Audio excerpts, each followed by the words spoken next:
I wanted to actually ask you, Harmy, about Virat Kohli and Rohit Sharma, who've been told by uh, Chief Selector Agit Agarkar that they must play domestic 50-over cricket. Now, the last time Virat Kohli played domestic international cricket in India was 2013, 50-over cricket. Rohit Sharma hasn't played since 2018. And Ajit Agarkar has said, and Virat Kohli lives in London, so it's not going to be particularly convenient unless he's got a Mm. private jet. He might have.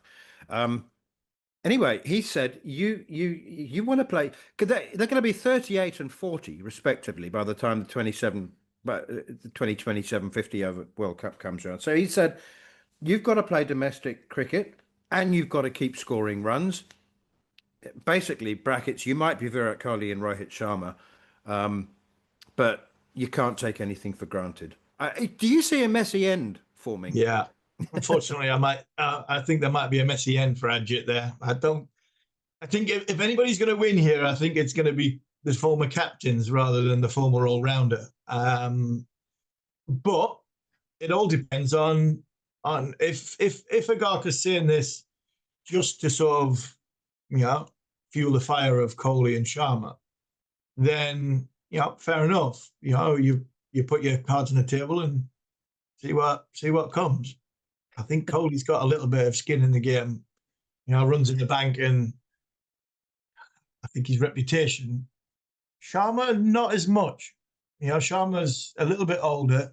He's not won the. He's not been as influential in 50 over cricket as what Virat has. If Virat turns around and says, "All right, you go to the 50 over World Cup without me and leading up to it, and let's see when you're chasing 350 in 50 overs to win a game against Australia or England and whatever, and you haven't got that bloke who averages 90 and winning games at number 4, see where your team's at." I reckon a private jet will be put on from London if they stop winning things like that. So there could be a messy end in that way. It could also be words that have been sort of misunderstood in translation. He might have just said, "Look, I want them to play because they're not playing." That's the problem. They're not going to be playing. They're not playing Test cricket. They're not playing T20 cricket. They're only going to play the IPL. And if 50 over cricket is at the back end of the year, not where the IPL is, we could do with them playing a couple of domestic games.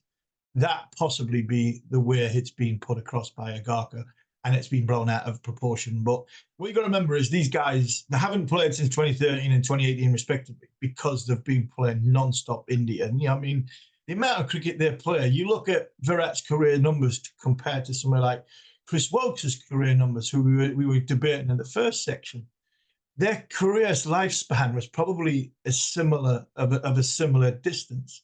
I think Virat made his debut in around about 2008, 2009. He's played nearly 400 one-day internationals, 100 odd test matches, where we play more test matches than them. So the reason why they haven't played since then is because they've been constantly on the road with India. So, like I said before, if Agarkar's looking for a fight, yeah, he might get one, and he's not going to win, unfortunately. This is not going the distance. We're not looking for 3 judge scores here. I mean, this could be a heavy knockout in the first round, especially if he tries to go in without, especially Virat, in the start losing, or they're not as in your face as what spiky as what when Virat's playing. There's an identity with that one day side, and Virat's heavily, he's front and center of that identity. If I said Virat Kohli was the best 50-over batsman of all time, I assume you wouldn't tackle me to the ground. No, I wouldn't. I did. I mean, I did. I'll send you the details, and you try and do it compared to that. I got asked to pick the 25 greatest cricketers in order from the last 25 years.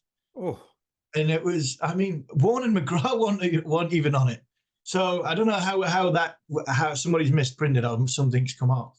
It was for Cricinfo, and I put Virat Kohli at number 1 over Sachin Tendulkar because that would have raised a lot of eyebrows. But I thought his career and what he had to do in his career was, I thought the way the game changed over the course of this last 10 years. I thought Virat's had to deal a hell of a lot more, off the field stuff that would affect him on the field. And I think for me, in the last 20, 30 years, the greatest cricketer that's played the game, you have Tek Shane worn out of it because he come a long way before. I think it's Virat Kohli.